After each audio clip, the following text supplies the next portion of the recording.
Slater Crusaders, welcome to our latest special Coronavirus America at War. Coming up today, we're going to talk to a former Navy SEAL, Jack Carr, awesome name, about how to prepare your family now and moving forward, because who knows where things are still going. Always time to be prepared. Going to talk to a former associate commissioner to the FDA about the process of making tests and treatments and cures and vaccines. And we're also going to talk to Ralph Reed about where God is in all of this. But first, I want to talk about how there's nothing new under the sun. I keep going back to this point on my show because it gives me peace in the midst of this, and hopefully it does you too.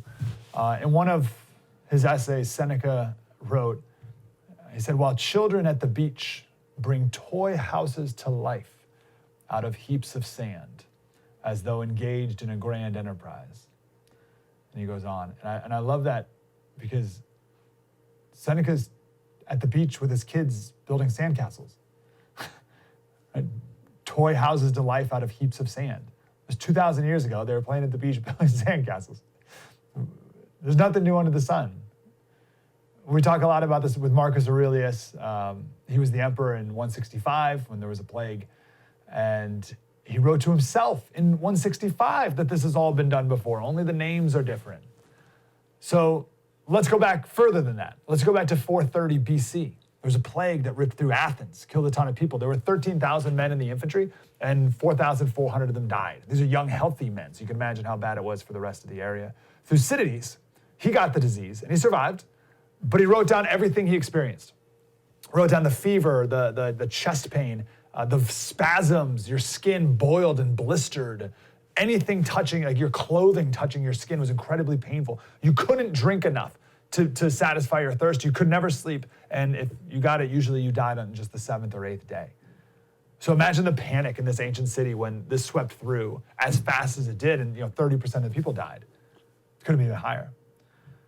But here's why I bring this up. So Thucydides, he not only wrote about his experience having the disease, but he also wrote about how people acted in the chaos of it all.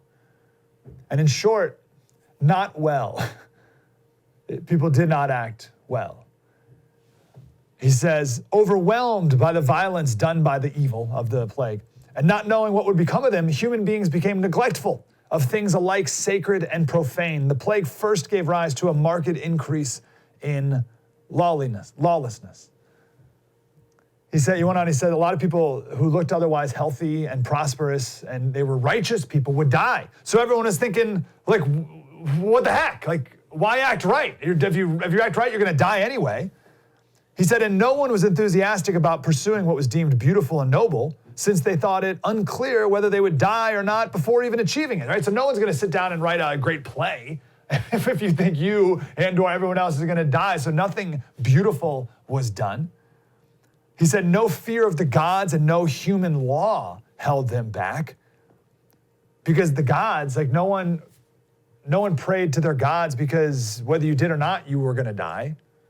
And he says, with regard to the latter, the laws, the human laws, no one expected to live long enough for anyone to come to trial and pay penalty for the offense. Right? So who cares? The law? What are you going to do? Are you going to arrest me? I'm going to die before I even go to trial. Who cares? So it's just total chaos. Now, I'm not sure if this is how everyone acted back then, but this is how Thucydides, the great historian of the time, chose to tell us about how people acted. Out of all the things, this is what he decided to tell us. And again, people acted not well. So what do we do with this? So I'm not surprised. One of the most controversial controversial, but I am certain one of the most true things that I've ever said on my radio show and now TV show is that human nature, by its very nature, is flawed, fallen, broken, and evil. Romans 3:10, there is no one righteous, not even one. Genesis 6, every inclination of the thoughts of the heart is evil all the time. Not some of the time, not some thoughts, every inclination of the heart, evil all the time. Now, during times of prosperity, we can fake it a lot better, right? We can put on this mask and we can do whatever we need to do to deceive ourselves and trick other people into thinking that we're so great. But when the whole thing crumbles around us, our true selves emerge. That plague revealed the character of the people of Athens 2,500 years ago. How will this time period be written about? How will we respond to difficult times? And by the way, things could, I'm not saying they will, I don't think they will, but things could get a lot worse than they are right now. Now, it's easy to generalize, right? It's easy to find a looter and define all Americans by that. But I'd rather look to people who have turned this chaos into action and have turned this uncertainty into helping others. There's a 20-year-old college kid, Liam Elkind, started a group called Invisible Friends. I think he's up to 2,700 volunteers delivering groceries and medicines to older people in the neighborhood. So who do you choose to look to define us through this time? The looter or Liam? The looter or the nurse who we talked to the other day who chose to leave her family in Michigan to serve a month in Italy? I choose to define this period by that story and the tens of thousands of nurses and doctors and everyone else who has stepped up through this time. Alexis de Tocqueville, he saw when he came here that he talked about the spirit of association in America, where free people are free to associate in any way they want to achieve whatever good they see that needs to be done.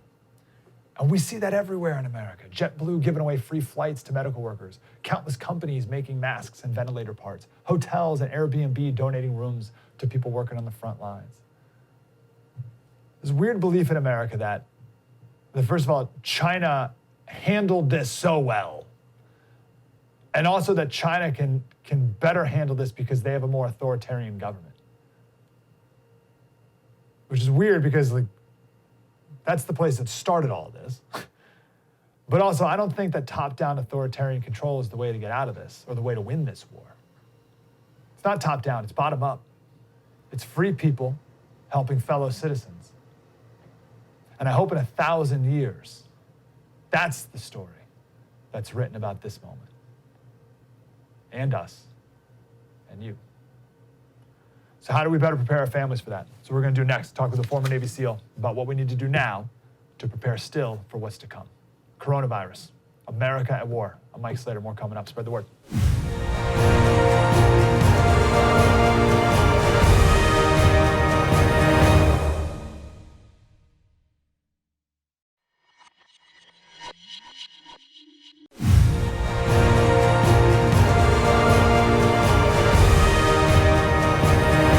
Slater Crusaders, welcome back to our special Coronavirus America at War. Listen, it's all about being prepared. We're a little bit into this now, but who knows how long it's going to last. So it's never too late to try to get as prepared as possible, right? So to do that, I want to go to a former Navy SEAL, Jack Carr. He's got a new book coming out, Savage Son, in just about a week or so. Mr. Carr, how are you, sir? Great. How are you doing? Good to talk to you, man. We were just talking before we got on here about, where's your head's at moving forward here and how long you think this is going to last. I mean, we're all just guessing, right? But I keep going back and forth. Sometimes I think this is going to last until Christmas. Sometimes I think we're going to be back in a couple weeks. And then we think about a second wave and all the. Where's your head at when you're thinking about preparing for what's to come? Right. So it's tough to know who to trust. I mean, you're listening to depending who you listen to in the media, what doctors you talk to, what data you look at coming out of other countries, what our government is saying, and why they should be telling us certain things and why one party is telling us something, the other party's not. So it's just hard to figure out as a citizen that's just looking here, trying to raise their kids, trying to get through this, trying to figure out how to adapt their business to this changing environment. So for that person, it's tough to figure out. But what I would say is that it is important to be prepared for the long haul. Because that gives you a level of comfort and allows you to then focus your bandwidth on really where it needs to be, rather than, can I feed my family? Do I have some level of financial security here to get us through this if I can't adapt my business and we fall on some tough times and the government can't figure this out to take care of me? What do I do? So it's nice to have that base level so that you can then allocate your resources, your bandwidth towards, okay, what do we do with the kids each day? Here's our schedule. Okay, how do I adapt my business to these changing conditions? What if it lasts more than a week? What if it lasts more than 2 months? So everybody's background is going to be a little different. Everyone's experience level, and everyone's going to be comfortable with a different level of preparedness. But I would say that going into this, if you thought you might have been ill prepared for the last couple weeks, take some notes. And most importantly, when it's appropriate, then take action on those notes. So if you thought, oh, geez, what if I turn on my faucet and the water comes out and it's a little bit brown, it's smelly, whatever, what am I going to do? Do I have some water? What if I can't get to the grocery store? How much food do you think I need for my family for 3 days, 2 weeks, a month, depending on where you live?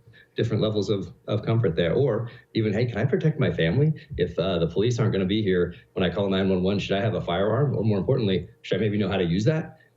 Do we have a fire extinguisher? Where is it? How old is it? Do the kids know how to use it? Have we gone to the backyard, built a little fire, and practiced so the first time they're using this thing isn't when there's an actual fire? What's our level of medical training? Do I have a first aid kit? How old is that? Do I have any medical training? What if I do something that I could probably take care of here if I had a little bit of training that would keep me from going to the hospital where people have COVID-19 and then I risk myself and family contracting it there? So all those little things like that. Take notes, and most importantly, take action on those notes when appropriate. Love it. I remember when this all first started, and my thought, and get yours, is that it's food, water, electricity. Any one of those things break down, then people are going to freak out. So I was looking at this, and I'm like, okay, well, the supply chains of food, like that's kind of the one sort of sketchy one still, potentially, that we're not quite sure. Depends how long this goes. But I was thinking, well, water and electricity, those are still good. But we had a 4.9 earthquake in California a couple days ago. I don't know if people around the country realize that, but 4.9, like you feel that, like you feel it and hear a 4.9. So who knows what could happen? It's not like all other bad things that could happen are on pause while we're in the middle of this. So there could still be a disruption to electricity and water in the midst of this even. So that being said, give us like your top 3 right now. Top 3 things that we need to make sure we're prepared for right now at this moment. Right. So even before I do that, imagine, like you said, there was an earthquake in California. That's semi-normal. People in California are used to that. They know, oh, maybe I should have a little water. Maybe I should be prepared for this earthquake they've been talking about for the last 100+ years.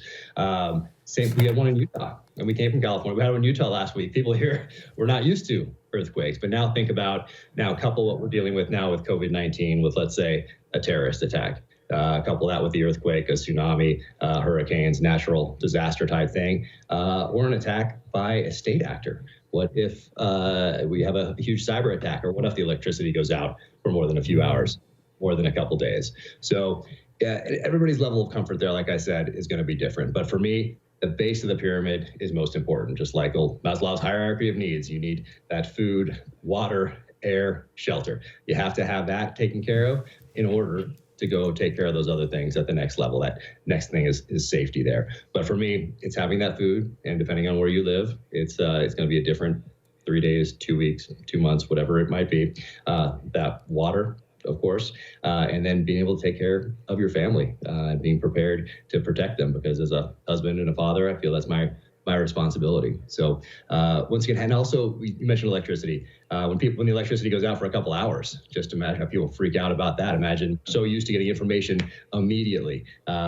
So no internet, no phones. What do you do there? 2 days, 3 days, food starting to go bad in the freezer, that sort of thing. I would recommend people have a way to make fire. So if you think, okay, we have gas, we have electricity, I can heat things up. Well, when those things go down, they make sense. Do you have a fireplace?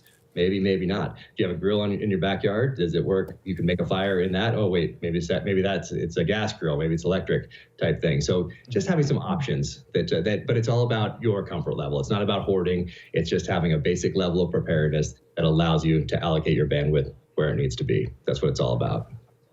Okay, I'm thinking about food. I'm thinking about all those scenarios you just threw out there. But let's say we're in a situation where you really can't leave there's food supply chains, whatever. There's not a lot of food out there, and we only got the food that we have in our house right now. That's all we can work with for, let's say, 2 weeks. What kind of mindset do people need to have when it comes to eating and what you can eat and how you should think about food in a limited capacity?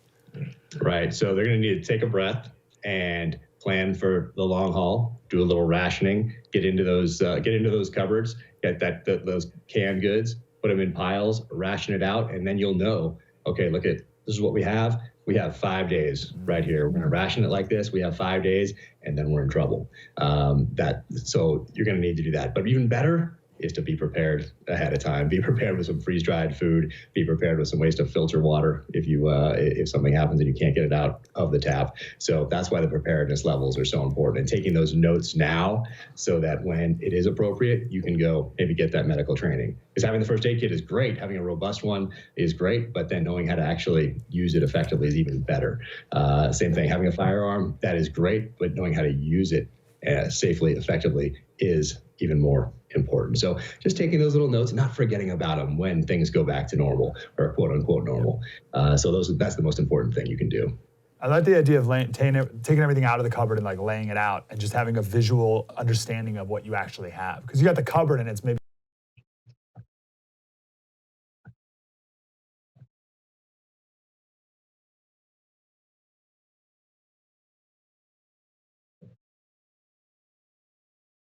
we have a couple different ways here, and so I recommend that for other people as well. We have a filter, like a backpacking filter, so that's ready to go. It's going to last you for a while if you have access to water.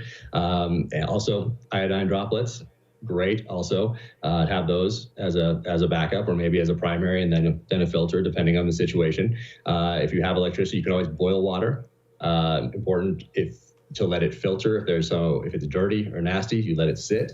You let all that sediment go to the bottom. You can use cotton filters to pour it through to help filter some of that out before boiling or before adding maybe a little bleach to it. You can add 8 drops per gallon of bleach if it's fairly clear, like a Clorox or something like that.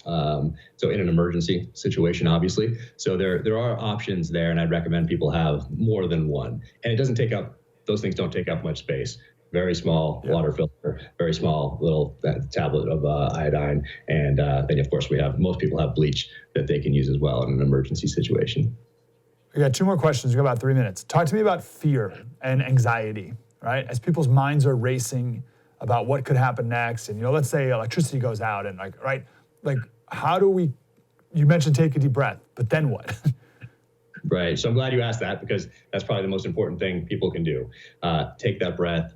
Look around, prioritize, and then execute. That's what we do on the battlefield in the midst of chaos. You just take that breath, look around, and then make a call.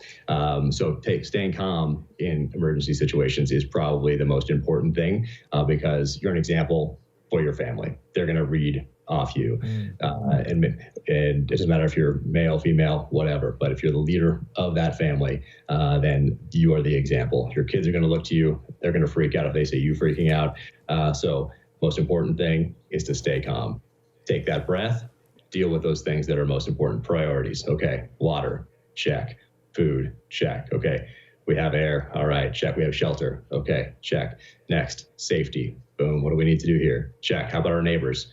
Be good neighbors. Check on the elderly. Make a call. Do they need help? And if we do bring something over, what's the right thing to do? They wipe it off with some Clorox things first before as you set it down there, so they're not coming out and getting infected if perhaps you're not showing symptoms yet. So little things like that, but it's all about being prepared. 1 as individuals, 2 as families, 3 as communities and neighbors, and then obviously the country. It makes us stronger, more self-reliant as a country. Love it. Things hit the fan. I'm totally with you on everything you just said. But how do you keep that calmness, that focus over time, right? So I totally see myself be like, okay, God, everything you just said, check. And then day 5 rolls around, right? And then things are so how do you keep that focus over a longer period of time?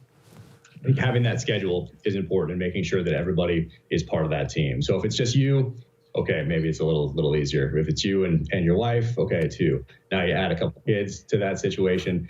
Maybe you add some relatives to that situation. It gets a little more dicey. But it's all about you as that leader, maintaining that semblance of control and prioritize and continue to communicate in a way that doesn't freak everybody out. But that's why it's so important. We've been given a test run. We've been given essentially this gift.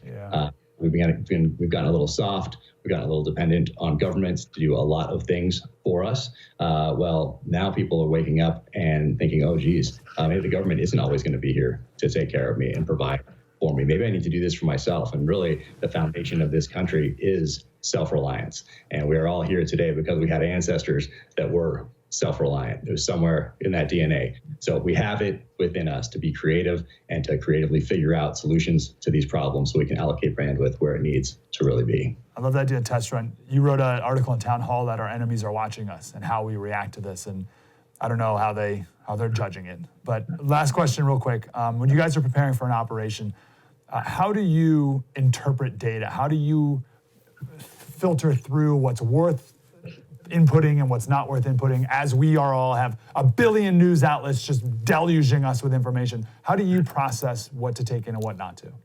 Well, actually, we have a lot more here when you're processing news. There's a lot more to process than there is on the battlefield. Typically, you've studied a pattern of life on your targeted individual. You're choosing the time and the place of that engagement that's most advantageous to you. So there's actually less things to take into consideration, and that's your job. That's what you've trained up to do. That's what you've had experience doing really since 9/11. So it's just like you going into work and doing what you do and knowing what to filter out, taking what's important, discarding what's useless. Same thing when you're getting ready to go out and go prosecute a target downrange. It's the exact same thing. Yeah, we need to do that. We need to discard what's useless. And when it comes to media inputs lately, because it's all over the place. Beautiful. Jack Carr, the book Savage Son next week comes out. Let's talk again when things slow down a little bit, man. We'll talk about the book. Sounds great. Thanks so much. You take care out there. Appreciate you, Jack. Appreciate it, man. Thanks for your insight. Thanks for your service, of course. Coronavirus, America at War. More coming up. Spread the word.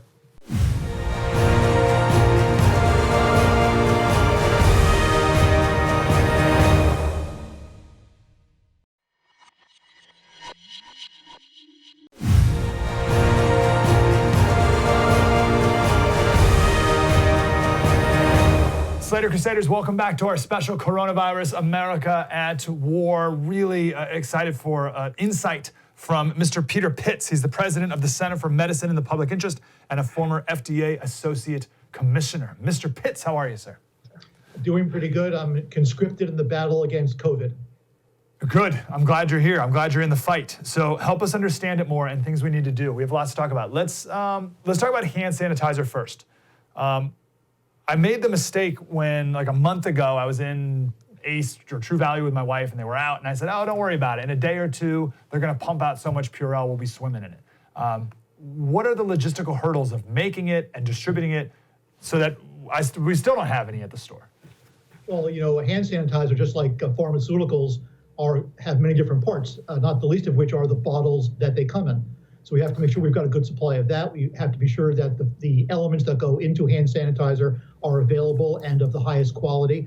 And this has kind of fallen into the shadows since we've been talking about drugs and vaccines and diagnostic tools, and all those are crucial, and we can talk about it too. But something that we can all do right now, in addition to social distancing and sheltering in place, is making sure that we look after our hygiene, a lesson to be learned, and hand sanitizer has to play a crucial role in that. So it really is an essential weapon in the fight against coronavirus, and it deserves more attention.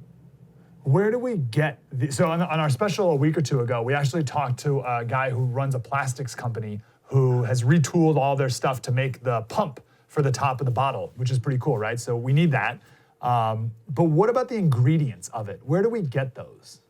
Well, they come from lots of different places, and a lot of those places are overseas. So we have to be sure that our supply lines are, one, open, and two, secure. You don't want bad quality to make its way to the American supply chain. That's not a victory. So we have to do that, just like we have to do the same for prescription drugs and over-the-counter medicines. But it really is not getting the proper attention because it's something that we can do ourselves, minus healthcare professionals, that has an enormous impact on helping us get through COVID-19 and really flattening the curve. Yeah, I wonder how much of the ingredients come from China. Do you have any insight into that? Because, we hear 98% or whatever of our antibiotics come from China and all this stuff. So do we know anything about that with hand sanitizer?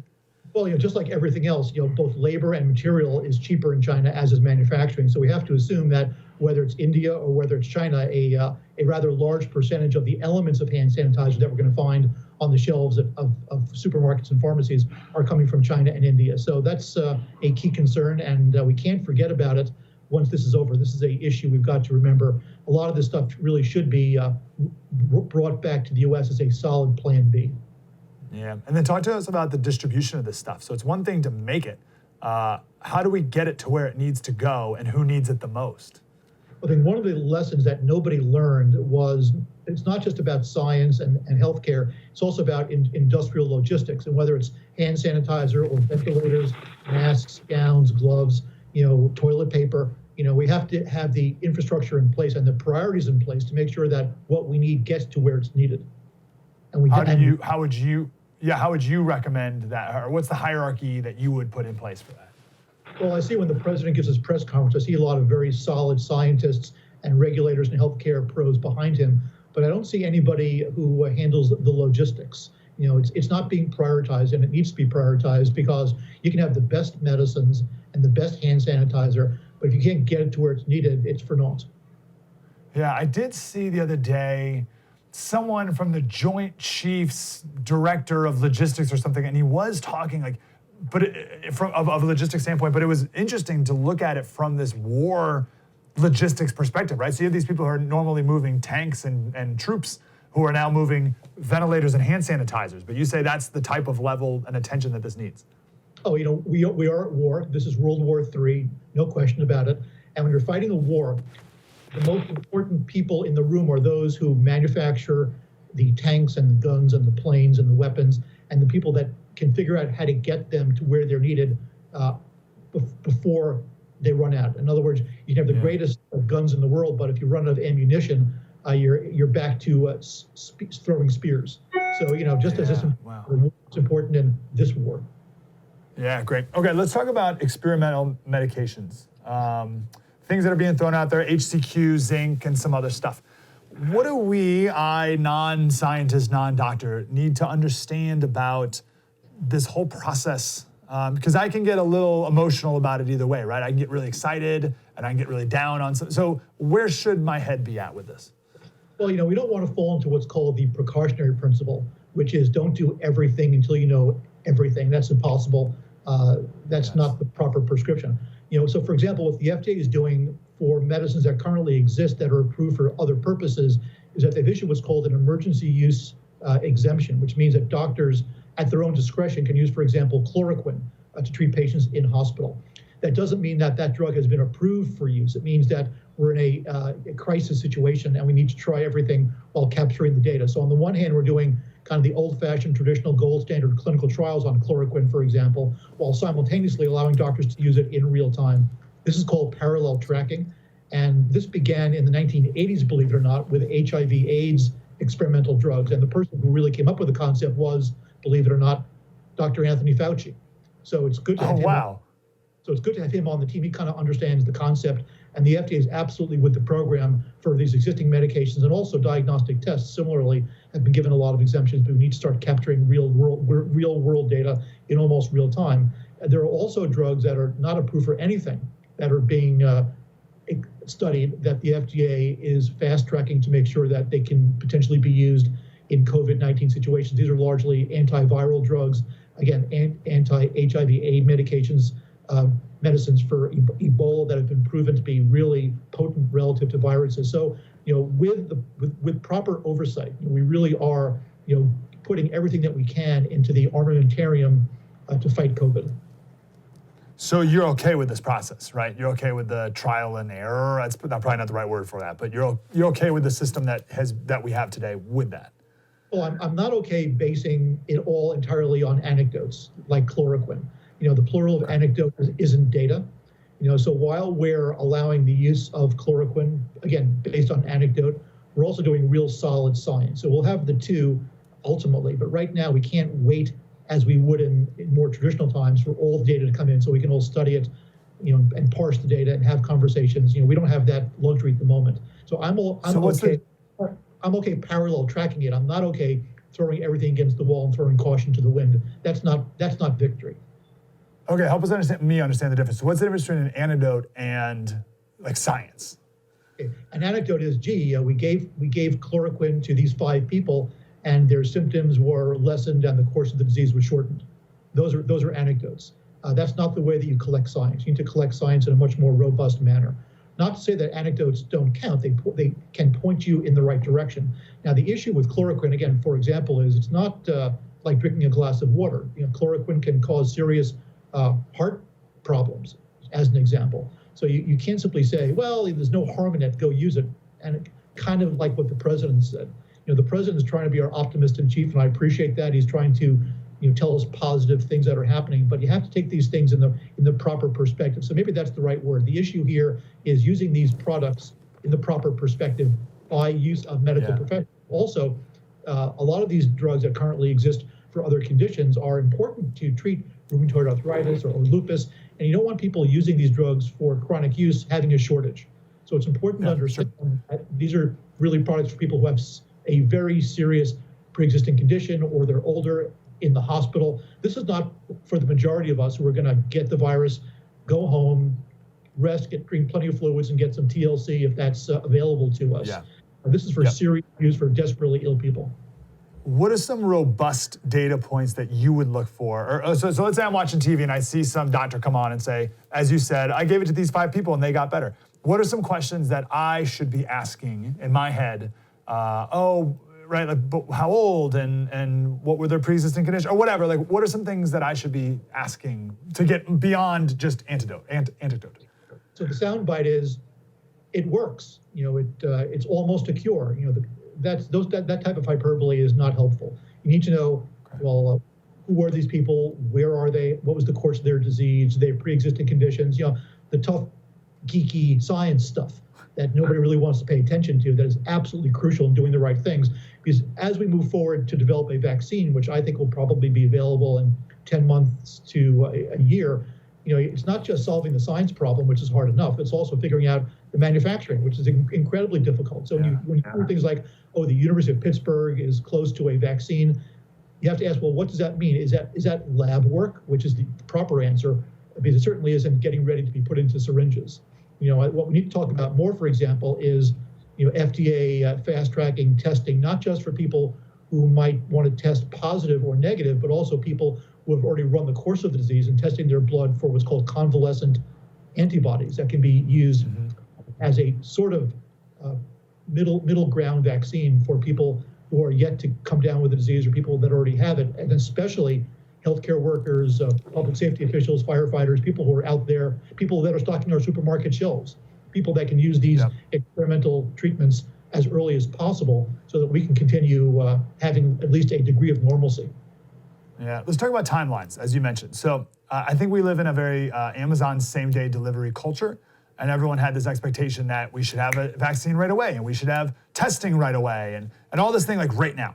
So what are some realistic timelines for things? Because even the vaccine, you said 10 months or to a year, like that to me even sounds very ambitious, but I mean, I don't know anything, but that sounds ambitious. So where should our head be at with timelines with all the things that are out there? Well, not only do we live in a just-in-time, next-day delivery Amazon culture, but we also live in a mindset of the magic pill, where there's a magic pill for every problem. We don't take any personal responsibility. We don't have to shelter in place because there's going to be a vaccine.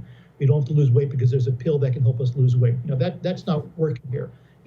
What's going to be most successful right now relative to combating the virus is personal responsibility, sheltering in place, social distance. It really works. It isn't like television where from one commercial break to the next, a cure is found and you drive into the sunset.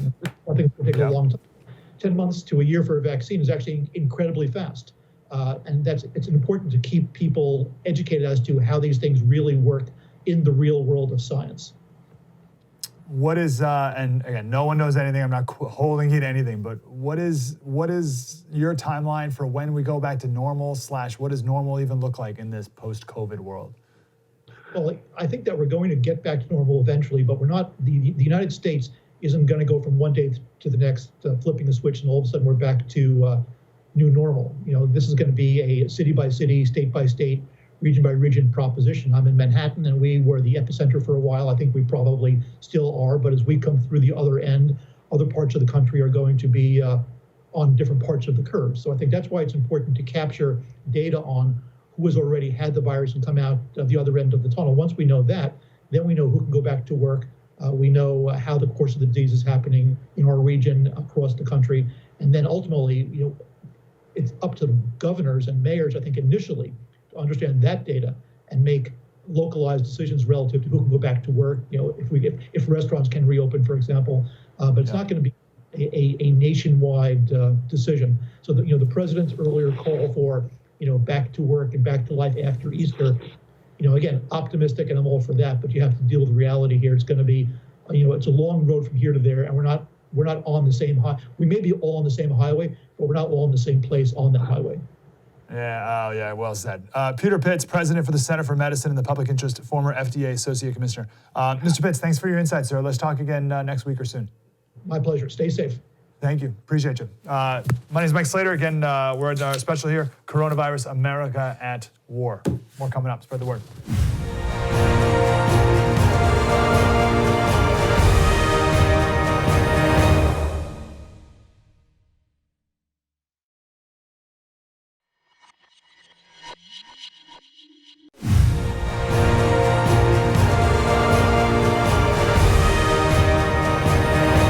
Slater Crusaders, welcome back to our special Coronavirus America at War. Let's wrap up this special on this Easter weekend. Like, what? Let's talk about God. Let's talk a little bit about Easter. Let's talk about what really matters in the midst of all this, maybe even, actually, certainly even more so, with Dr. Ralph Reed. He's the chairman of the Faith and Freedom Coalition. And he's got a new book, For God and Country, The Christian Case for Trump. Dr. Reed, how are you, sir? I'm good, Mike. Thanks so much for having me. Good. My pleasure. Happy Easter to you. Thank you. You too. I saw on your Twitter, you tweeted out a sermon, and the title was Faith Over Fear. We did a little segment the other day about the difference between being scared and living in fear, right? Like scared is more like a fleeting emotion, which could be used to be good for good, but fear is not a place you want to live. So faith over fear. Can you maybe talk a little bit about that idea? Yeah, I think, the words of Jesus certainly come to mind from the Gospels where he said, let not your heart be troubled. You'll experience tribulation and trials here on earth. But I have overcome the world. And that's really the message of the gospel. It's the message of Easter. And you could not find a more compelling message, Mike, at a time of this sort of temporal calamity and public health crisis than that. The Bible teaches that this world and everything in it is passing away before our very eyes. And the Apostle Paul says in one of his letters, my outer man is decaying and dying, but my inner man is being renewed and born again. And, we as human beings, look, we're in this world, but not of this world. Yep. We're definitely in it. We're not exempt from the tragic consequences of this pandemic. We're under the same orders, we're under the same guidelines, we face the same threats, and yet not. Why?